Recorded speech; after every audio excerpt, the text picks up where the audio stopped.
el plan de salvación de inicio a fin. Al unir un eslabón con otro en la cadena de los acontecimientos, desde la eternidad pasada a la eternidad futura, las profecías que el gran Yo Soy dio en su palabra nos dicen dónde estamos hoy en la procesión de los siglos y lo que puede esperarse en el tiempo futuro.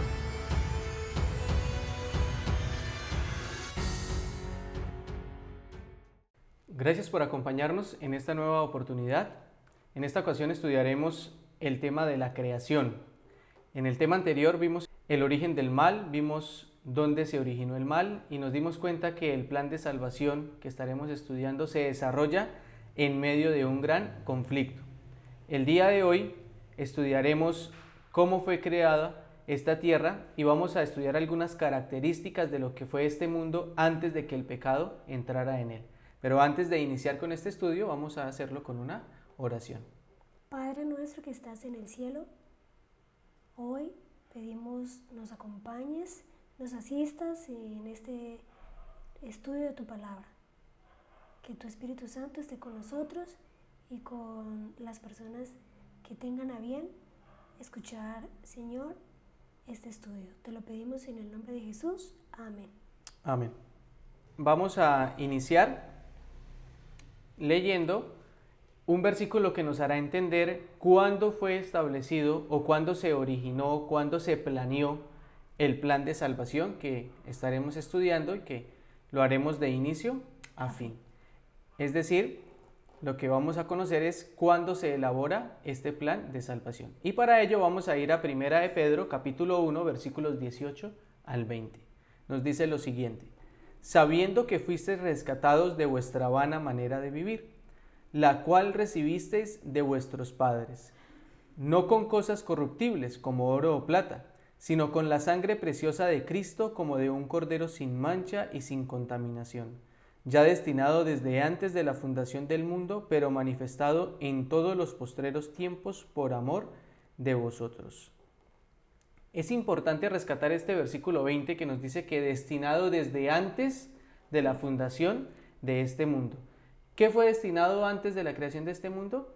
Un cordero, ¿no es cierto? Es decir, Cristo Jesús destinado antes de la fundación de esta tierra como precio para rescatar a lo que causaría el pecado. Eso significa que Dios dio una solución a lo que iba a suceder en el futuro. Reconociendo, por supuesto, lo que iba a suceder, entonces nos da un plan, una solución que se ejecuta en el momento en que debe hacerse. Así es. Y después de la elaboración de ese plan de salvación viene lo que conocemos como la creación. Vamos a estudiar la creación, que lo encontramos registrado en el libro de Génesis, en el capítulo 1 y en el capítulo 2. Para ello vamos a iniciar leyendo Génesis capítulo 1, versículo 1. Bien, antes de leer el versículo, es importante que nosotros sepamos lo que significa la palabra Génesis. La palabra Génesis significa origen, comienzo. Y pues esto significa Génesis porque allí está el comienzo de todo lo bueno, pero tristemente también de todo lo malo. Entonces, ahora sí, vamos a leer Génesis 1:1. Que dice así: en el comienzo de todo, Dios creó el cielo y la tierra. Allí claramente vemos que dice que Dios es el creador de todo lo que existe, los cielos y la tierra. Así es. De igual manera, en Génesis capítulo 2, versículo 4, nos dice lo siguiente: estos son los orígenes de los cielos y de la tierra, cuando fueron creados el día que Jehová Dios hizo la tierra y los cielos. Aquí claramente nos está mostrando el inicio de la creación y el final de la creación. Al iniciar la creación nos dice estos son los orígenes, ¿no es cierto? Dios es quien crea los cielos y la tierra, y al finalizar nos dice, nuevamente nos recuerda, así fue que Dios creó los cielos y la tierra. Pero ¿cómo Dios crea a este mundo, a estos cielos y a esta tierra? Vamos a leer un versículo que se encuentra en Salmo capítulo 33, versículo 6, y vamos luego a leer el versículo 9. ¿Qué nos dice? El versículo 6 dice: por la palabra de Jehová fueron hechos los cielos y todo el ejército de ellos por el aliento de su boca. porque Él dijo y fue hecho, Él mandó y existió. Aquí nos dice que en cuanto Él habló, existieron las cosas, ¿verdad? Nuevamente nos dice que fue por su palabra que fueron hechas las cosas. Esto significa que fue hecho de inmediato. No hubo un tiempo de espera, no hubo años en que se desarrollara lo que hoy conocemos, sino que en cuanto Él habló, las cosas existieron. Así es. Y si estudiamos Génesis capítulo 1, nos vamos a dar cuenta que la creación se desarrolló en 7 días literales. Recordemos, el primer día lo encontramos registrado en los versículos 3 al 5 de Génesis capítulo 1. Allí Dios lo primero que hace es introducir la luz a la tierra, porque en un comienzo la tierra era oscura, vacía, desordenada y llena de agua, ¿no? Y lo primero que hace Dios es introducir la luz. Ya que ha entrado la luz a la tierra, en el segundo día, que está registrado en los versículos 6 al 8, Dios entonces separa las aguas de las aguas. Lo que hace es introducir el firmamento o los cielos, separando así las aguas arriba del cielo y por debajo del cielo. Entonces vemos en el segundo día que se crea el firmamento y se separan las aguas de las aguas. En el tercer día, versículos 9 al 11, allí encontramos que pues ya vemos que aquí abajo está todo lleno de agua, abajo del cielo, y entonces lo que hace Dios es que corre las aguas para un lado, quedando así una parte seca, y a lo seco llama tierra, y al conjunto de las aguas llama mares. Y entonces en la parte seca dice, produzca la tierra hierba verde, y entonces hace crecer toda la vegetación de la tierra. En el cuarto día, ya mencionamos primero, segundo, tercer día, la luz, el cielo y la tierra con hierba, y el conjunto de las aguas, los mares. Eso en el primero, segundo y tercer día. Explícanos ahora qué se hace en el cuarto, qué se hace en el quinto y qué se hace en el sexto. Muy bien.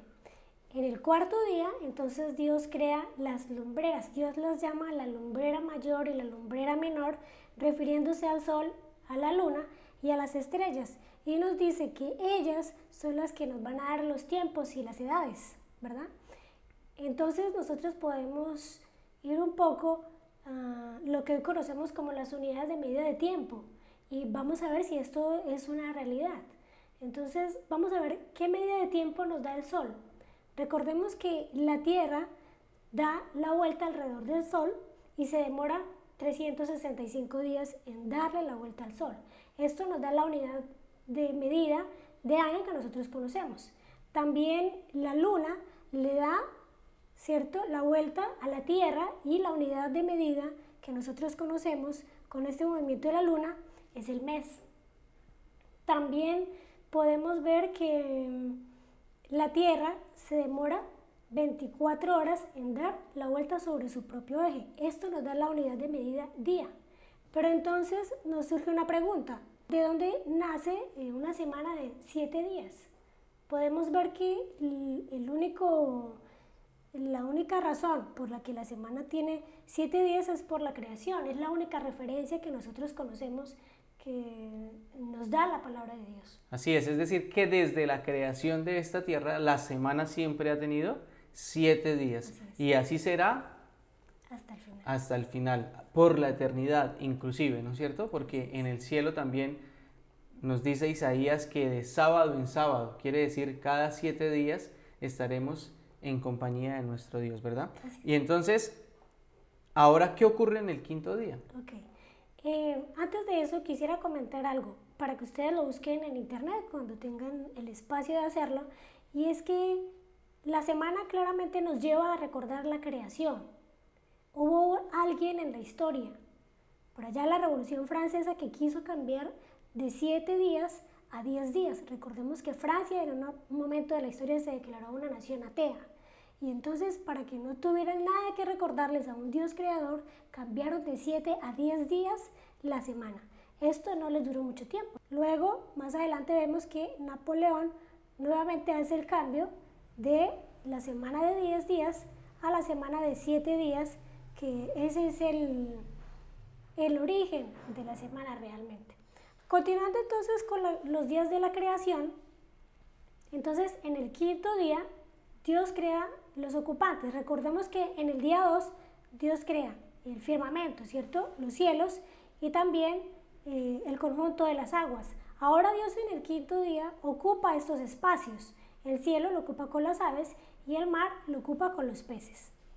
En el sexto día Dios crea los animales que son los ocupantes de la tierra seca, ¿verdad?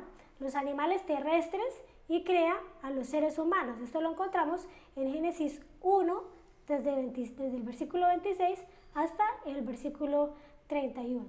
Así es. Entonces, rápidamente lo que hicimos fue recordar cómo Dios crea los cielos y la tierra y vemos que en el sexto día ya todo está terminado. Ya en el sexto día la creación está completa. Pero lo que tú mencionabas, la semana me hace recordar la creación, pero la semana son 7 días, no son 6. Quiere decir que hay un día más y claramente después del sexto día lo que hace Dios es crear un día más, añadir un día más a la semana, que es el séptimo día de la semana, en el cual, si nosotros leemos Génesis capítulo 2, versículo 1 y 2, nosotros encontramos que Dios bendijo, santificó el séptimo día y lo reposó. Quiere decir que Él instauró allí un mandamiento o una ley de guardar o de reposar ese día que como ejemplo Él había reposado. Y vamos a entender algo más acerca de esos días literales. Dijimos que la creación había sido en 7 días literales. ¿Por qué mencionamos esa literalidad de la creación? Hoy en día se cree acerca de que la creación fue por muchos millones de años, ¿no es cierto? Pero vamos a mirar que la Biblia nos aclara que realmente la creación fue en días literales. Vamos a leer Génesis capítulo 1, versículo 5. Y nos dice, al finalizar el versículo 5, y fue la tarde y la mañana un día. En otras versiones nos dice también, y fue la tarde y la mañana el primer día. Y si nosotros vamos a los demás días de la creación, en Génesis capítulo 1, versículo 8, encontramos cómo se termina la creación en el segundo día y dice, y fue la tarde y la mañana el segundo día. En el versículo 13, el tercer día de la creación termina también diciendo, y fue la tarde y la mañana el tercer día. Y así continuamos en el versículo 19, en el cuarto día, en el versículo 23, en el quinto día y en el versículo 31, en el sexto día. Todos los días siempre se menciona fue la tarde y la mañana, el primer día, el segundo día, etc. Quiere decir que sería quizás un poco absurdo pensar que la creación duró miles de años, sabiendo que la Biblia se toma el tiempo de que en cada día de la creación se mencione fue la tarde y la mañana.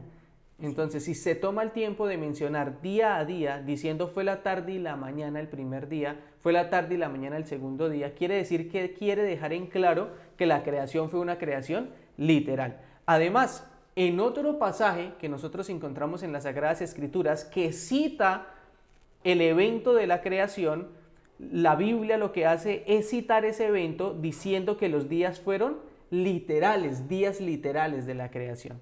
Entonces, colabóranos leyendo lo que dice Éxodo capítulo 20, versículos 8 al 11. Muy bien. Acuérdate del día de reposo para santificarlo. 6 días trabajarás y harás toda tu obra, mas el séptimo día es reposo para Jehová tu Dios. No hagas en él obra alguna, tú, ni tu hijo, ni tu hija, ni tu siervo, ni tu criada, ni tu bestia, ni tu extranjero que está dentro de tus puertas, porque en 6 días hizo Jehová los cielos y la tierra, el mar y todas las cosas que en ellos hay, y reposó en el séptimo día.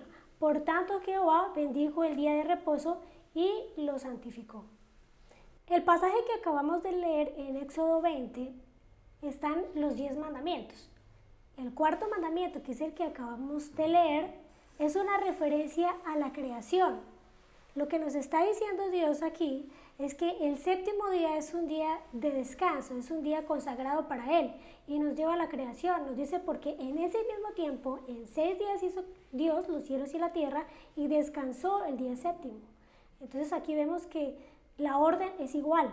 En 6 días ustedes trabajan, hacen todo lo que tienen que hacer, pero el día séptimo es para descanso porque esa fue la orden que Dios nos dio y porque Él también lo hizo. Entonces no puede ser que durante muchos años se haya desarrollado una creación y entonces ¿cómo sería guardar nosotros un sábado así, sin saber en cuánto tiempo vamos a tener que guardar el día sábado. Así es, y lo interesante de esta cita es que ellos recuerdan lo que fue el evento de la creación y dan un porqué para ese mandamiento en el versículo 11. Dice, porque en 6 días hizo Jehová los cielos y la tierra. Es decir, está citando la literalidad de la creación. Okay. Y esto nos da una introducción a algo bien interesante y es acerca del séptimo día de la semana. ¿Qué especial tiene el séptimo día de la semana? Y si es tan especial porque está en los 10 mandamientos, el cuarto mandamiento de la ley de Dios nos dice, acuérdate. Recordemos que estos 10 mandamientos fueron dados en el monte Sinaí a Moisés, al pueblo de Israel, pero al pueblo de Israel se le dice, acuérdate, quiere decir, ya te lo había dicho. Es decir, antes de que existiera el pueblo de Israel, el sábado ya estaba instituido. Y estamos viendo que fue instituido desde la creación de este mundo. Dios lo bendijo, lo santificó y lo descansó. Y así ordenó que su creación lo hiciese a partir de ese momento. Quiere decir que el sábado no es una institución al pueblo de Israel, no es una institución judía, sino que el sábado, el séptimo día de la semana como descanso, es una institución dada en la creación. Por eso menciona la palabra acuérdate de ese día sábado. Quiere decir que ya se les había mencionado, ya se les había dado esa orden desde mucho antes. Y me surge una pregunta, ¿cómo hacemos hoy en día para saber que ese es el séptimo día? ¿Cuál es el séptimo día? ¿El lunes, el martes? ¿Cuál es el séptimo día de la semana? Porque si es una institución dada desde la creación y está en el cuarto mandamiento de la ley de Dios, quiere decir que hoy en día deberíamos estar guardando ese día séptimo de la semana. Recordemos que la ley es una copia de lo que está en el cielo y eso lo vimos en el tema anterior. Ok, entonces para contestar esa pregunta vamos a hacerlo leyendo Marcos 16, versículo 1 al 2 y también el versículo 9, que nos dice lo siguiente. Cuando pasó el día de reposo, María Magdalena, María la madre de Jacobo y Salomé compraron especies aromáticas para ir a ungirle. Y muy de mañana, el primer día de la semana, vinieron al sepulcro, ya salido el sol. Habiendo pues resucitado Jesús por la mañana, el primer día de la semana, apareció primeramente a María Magdalena, de quien había echado 7 demonios. Este versículo nos lleva al momento en el que Cristo Jesús muere, ¿cierto? Y resucita. Esa es la escena que estamos viendo allí. Y lo que estamos viendo, que es bien conocido por nosotros, es que en el día domingo es el día cuando Cristo Jesús resucita. Y vemos allí que varias mujeres van al sepulcro y pues Jesús ya ha resucitado, ¿verdad? La Biblia claramente nos dice que es el primer día de la semana. Eso significa que el domingo es el primer día de la semana. Hoy, tristemente, vemos que ya hasta los diccionarios nos dice que el séptimo día de la semana es el domingo. Pero gracias a Dios que en la Biblia tenemos claro cuál es el primer día de la semana. Y el primer día de la semana, entonces es el domingo. Si contamos 7 días, entonces el séptimo día pues sería el sábado, que es el día que Dios nos dejó para que nosotros descansáramos y en ese día lo adoráramos. Pero también tenemos otra pregunta que quisiéramos que nos aclarara, si ese es el día de descanso del Señor, entonces ¿cuándo empieza el día de reposo? Explícanos cómo funciona entonces el horario de adoración a Dios en este día.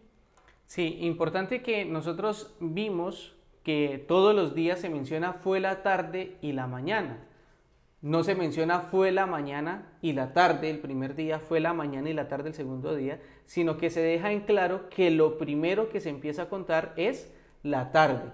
Fue la tarde y la mañana el primer día, fue la tarde y la mañana el segundo día. Quiere decir que nosotros debemos iniciar a contar los días a partir de la tarde. Y bueno, ¿y cuándo empieza la tarde? La tarde inicia cuando el sol se está ocultando. Cuando el sol se oculta, estamos empezando a contar lo que la Biblia llama en el registro la tarde. Quiere decir que los días se cuentan de ocultar el sol a ocultar el sol.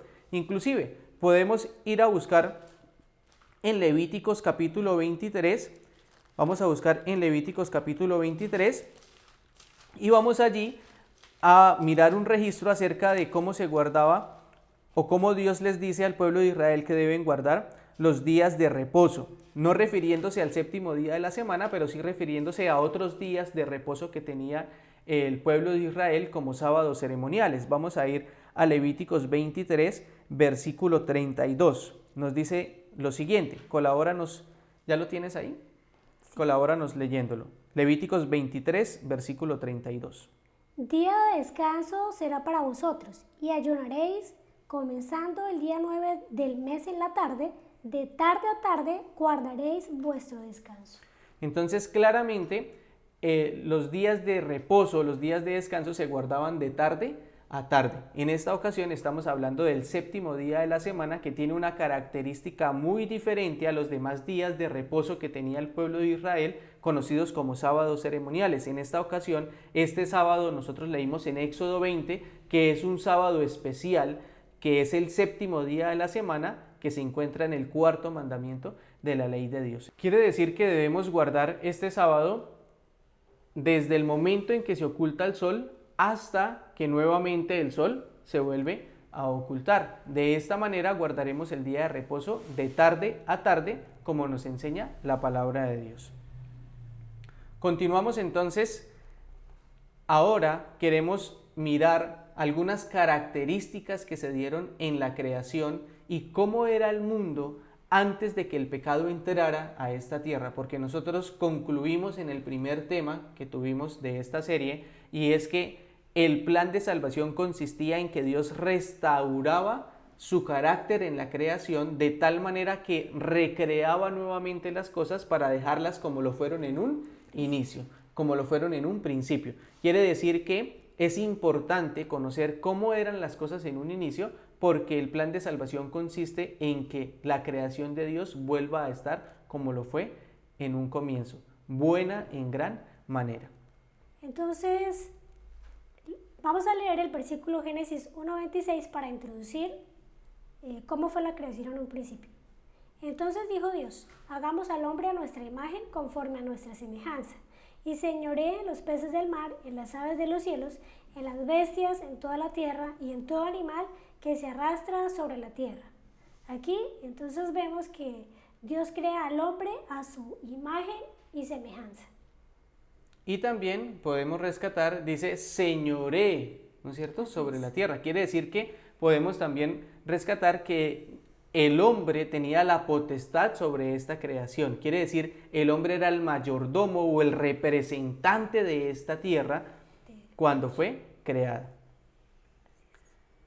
Continuemos ahora en Génesis capítulo 2, versículo 7, para entender un poco más acerca de cómo el hombre fue creado a imagen y semejanza de Dios y cómo Dios se toma el trabajo para crear al hombre.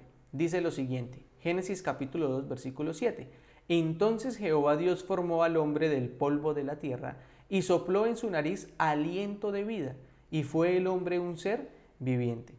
En algunas versiones, esa palabra ser viviente se traduce como alma viviente. Quiere decir que el hombre fue formado del polvo de la tierra, quiere decir la materia, ¿no es cierto?, o el cuerpo, y a ese cuerpo le es añadido algo que es soplo o el aliento de vida, que es el espíritu. Quiere decir que cuerpo más espíritu forman lo que la Biblia llama como el ser viviente o el alma viviente. Quiere decir que el alma es el conjunto del cuerpo más el espíritu, que es el soplo de vida. Ahora veamos lo que nos dice Génesis capítulo 1, versículo 27.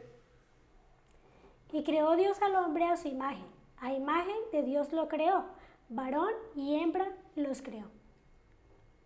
Este es un punto bien importante, porque aquí nos dice cómo diseñó Dios originalmente a la familia, podríamos llamarlo. Un hombre y una mujer, un varón y una hembra. Cualquier modelo diferente a este es antinatural, no es bíblico. Es claro, hasta nuestro cuerpo nos muestra cuál es el diseño original, porque más adelante vamos a ver que este diseño tiene una función. Continuemos. Así es. Ahora vamos a Génesis capítulo 1, versículo 28. Y los bendijo Dios y les dijo: fructificad y multiplicaos, llenad la tierra y sojuzgadla, y señoread en los peces del mar, en las aves de los cielos y en todas las bestias que se mueven sobre la tierra. En este versículo podemos ver lo que mi esposa nos decía. Hay una función en que sea un hombre y una mujer. La orden es fructificad y multiplicaos y llenad toda la tierra. Bueno, continuamos entonces con el principio que Dios dio con respecto a la alimentación. Génesis 1, 29 y 30 dice lo siguiente: y dijo Dios, he aquí os he dado toda planta que da semilla que está sobre la tierra, y todo árbol en que hay fruto y que da semilla os será para comer, y a toda bestia de la tierra y a todas las aves de los cielos y a todo lo que se arrastra sobre la tierra en que hay vida, toda planta verde les será para comer, y fue así. Aquí vemos un principio importante de alimentación. La alimentación original dada por Dios a Adán y Eva, que por supuesto es la misma alimentación que nos ha dado a nosotros, es toda planta que da semilla, es todo lo que Dios diseñó para nosotros, para nuestra alimentación, y no solamente para nosotros. Aquí vemos que como no existía la muerte, pues entonces no existía lo que hoy nosotros conocemos como la cadena alimenticia, sino que allí vemos que hasta los animales también comían hierba, no se comían unos a otros. Esto es importante porque vemos más adelante que no solamente el carácter del hombre es cambiado luego del pecado, sino que también hay unos cambios en la naturaleza. Así es, importante entonces los principios de la alimentación que vemos en Génesis 1:29 para que los tengamos presentes en nuestro diario vivir. Ahora vamos a Génesis capítulo 2, versículo 8. Nos dice lo siguiente: y Jehová Dios plantó un huerto en Edén, al oriente, y puso allí al hombre que había formado. Génesis capítulo 2, versículo 8 nos deja en claro cuál fue la morada del hombre y la mujer cuando fueron creados, y nos dice que fue un huerto. Quiere decir que el lugar perfecto para vivir fue el campo. Dios no creó una gran ciudad para que el hombre y la mujer habitaran allí, o no les mandó a que edificaran grandes torres y grandes ciudades para habitar allí, sino que más bien la orden fue que les hizo el huerto del Edén, los puso allí y les da la orden de que labren la tierra. Es decir, la orden es trabajen en el campo. Vamos ahora a Génesis capítulo 2, versículo 6. Génesis 2, versículo 6 dice lo siguiente: sino que subía de la tierra un vapor, el cual regaba toda la faz de la tierra. Génesis 2:6 nos deja claro que no llovía hasta ese momento, sino que la tierra se regaba a través de un vapor que salía de ella. Eso significa que tampoco esto funciona hoy así como fue en un principio. Hoy conocemos el ciclo del agua, es diferente, hubo este cambio en la creación. Así es, quiere decir que no se conocía lo que era la lluvia. Eso es importante tenerlo claro. Vamos ahora a Génesis capítulo 2, versículo 9. Y Jehová Dios hizo nacer de la tierra todo árbol delicioso a la vista y bueno para comer, también el árbol de la vida en medio del huerto y el árbol de la ciencia del bien y del mal. Vemos entonces aquí que el hombre y la mujer tenían acceso a un árbol, que era el árbol de la vida eterna. Es decir, que como tú mencionabas hace un momento y nos leías Génesis capítulo 1, versículo 29 y 30, donde se nos mostraba los principios de alimentación del hombre y de los animales, claramente se nos muestra que la muerte no existía en el Edén. Los animales no se comían unos a otros y los humanos, los hombres, no se comían a los animales. Y aparte de eso se nos muestra que hay acceso a un árbol que se llama el árbol de la vida. Y esto era lo que también les proveía o les hacía vivir por una eternidad. Génesis 2, 16 al 17 nos dice lo siguiente: y mandó Jehová Dios al hombre diciendo: de todo árbol del huerto podrás comer, mas del árbol de la ciencia del bien y del mal no comerás, porque el día que de él comieres ciertamente morirás. Una vez Dios crea a Adán y Eva y los pone en el huerto del Edén, también les da una orden. Les dice que el árbol de la ciencia del bien y del mal no comerán, porque el día que de él coman, entonces ellos iban a morir. Esto significa que Dios en el Edén les dio una ley que ellos debían respetar. Como nosotros ya vimos, la ley existe también en el cielo y fue la misma ley que Dios les dio a Adán y Eva en el huerto del Edén y que estaba representada en ese árbol Esa era como una prueba de obediencia de Adán y Eva hacia Dios. Ahora vamos a Génesis capítulo 2, versículos 18 al 24. Vamos allí a entender algo bien interesante acerca de lo que sucedió antes de que Eva fuera creada. Nos dice lo siguiente: y dijo Jehová Dios, no es bueno que el hombre esté solo, le haré ayuda idónea para él. Jehová Dios formó pues de la tierra toda bestia del campo y toda ave de los cielos y los trajo a Adán para que viese cómo les había de llamar. Y todo lo que Adán llamó a los animales vivientes, ese es su nombre.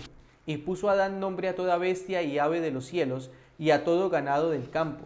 Mas para Adán no se halló ayuda idónea para él.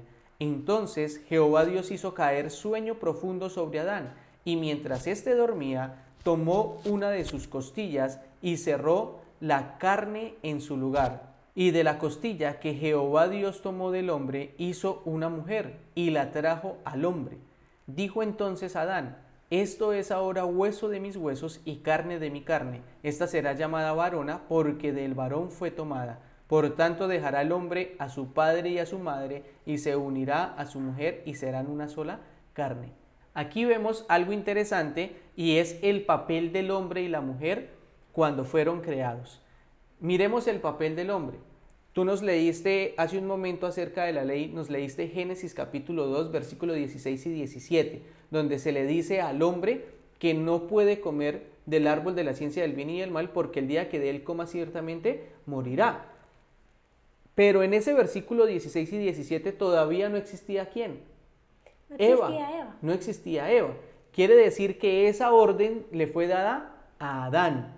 Luego Dios le pone a Adán a darle nombre a los animales y dice que no se encuentra ayuda idónea para Adán. Y entonces Dios lo hace caer en un sueño profundo y crea de una de sus costillas a Eva. Entonces claramente aquí nos damos cuenta que el hombre fue encargado de darle todas las instrucciones a Eva, a su mujer, que Dios previamente ya le había dado. Quiere decir que el hombre es la cabeza del hogar, el sacerdote de la familia, y es el encargado para que su familia viva en función de agradar al Creador, ¿no es cierto? Sí. Eso es lo que nos muestra. ¿Y cuál sería la función de Eva? La función de Eva sería ser la pareja idónea para Adán. Esa sería la función de Eva, ser la idónea para Adán. Entonces, nosotros vemos también algo importante, y es que Eva fue creada de la costilla del hombre, ¿no? No fue creada de la cabeza, ni fue creada de los pies. De la cabeza no fue creada para que no fuera ella por encima del hombre, y no fue creada de los pies para que el hombre no la pisotease, ¿verdad? Sino que fue creada de la costilla cerca al corazón para que el hombre la amase y la protegiese, y para que ella fuese una pareja idónea para él.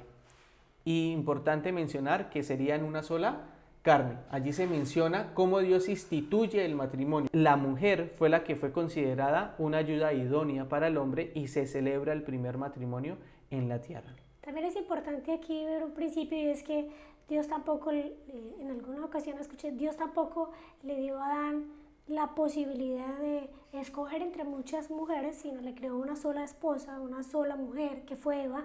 No le creó 10 y para que él decidiera entre ellas, ni tampoco le dijo que la diseñara a su gusto, sino que Adán duerme y entonces Dios le crea a la mujer que él necesita, ¿no? Esto es importante para los que en algún momento quieran tomar la decisión de casarse. Dejen a Dios que Dios haga esa parte, que Él sabe mejor que nosotros lo que necesitamos. Así es. Ahora léenos Génesis capítulo 2, versículo 25. Y estaban ambos desnudos, Adán y su mujer, y no se avergonzaban. Allí vemos entonces que Dios, al crear a Adán y Eva, dice la palabra de Dios que estaban desnudos, que ellos no se avergonzaban. Pero recordemos que ellos fueron creados a la imagen de Dios. Entonces seguramente su vestidura era igual que la vestidura de Dios. En Salmos 104, 102 nos dice: bendice alma mía Jehová. Jehová Dios mío, mucho te has engrandecido. Te has vestido de gloria y de magnificencia. El que se cubre de luz como de vestidura, que extiende los cielos como una cortina. Aquí vemos que la vestidura de Dios es una vestidura de luz, y esta era la vestidura que tenían Adán y Eva allí en el Edén. Isaías 61:10 dice: en gran manera me gozaré en Jehová, mi alma se alegrará en mi Dios, porque me vistió con vestiduras de salvación, me rodeó de manto de justicia, como a novio me atavió y como a novia adornada con sus joyas. Aquí una vez más vemos el concepto de las vestiduras. ¿Qué significan las vestiduras de Dios? Realmente las vestiduras significan su justicia. De eso estaba revestido Adán y Eva en el Edén, de la justicia de Dios.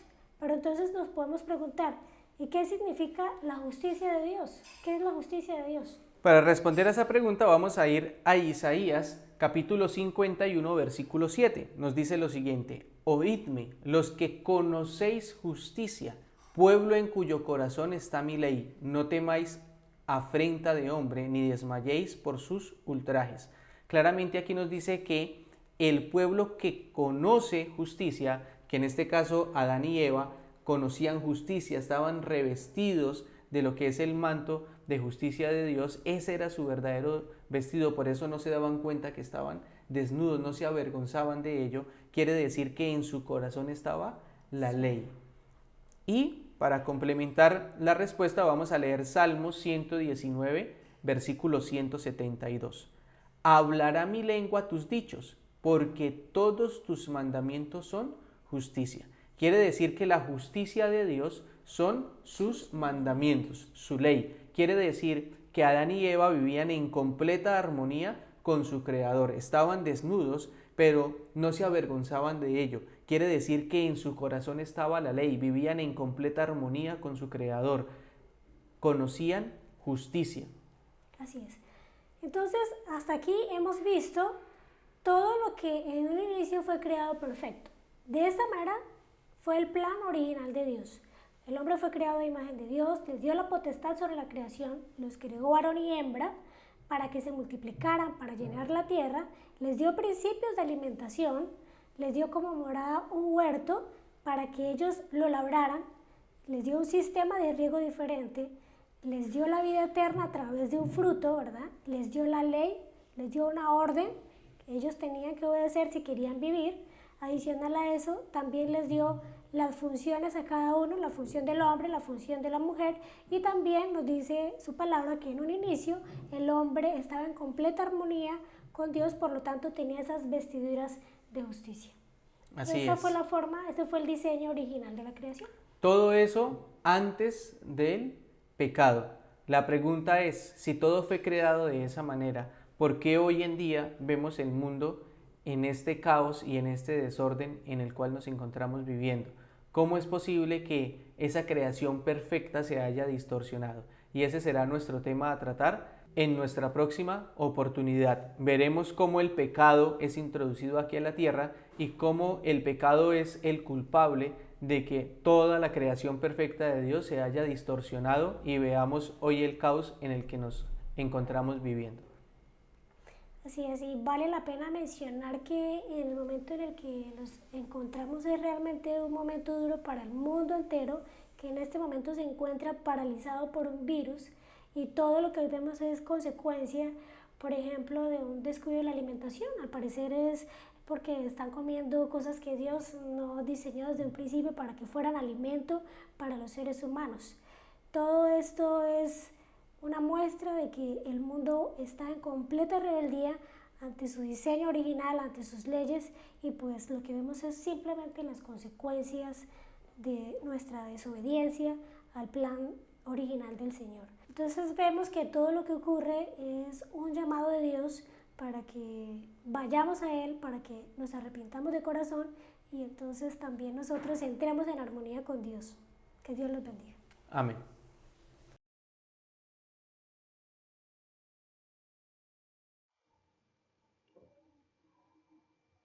Búscanos en Facebook como La Voz que Clama en Desierto. Envíanos la solicitud de amistad, y una vez te hayamos aceptado, síguenos. No olvides activar la opción de ver primero. También encontrarás la dirección de nuestro canal de YouTube, al que puedes suscribirte.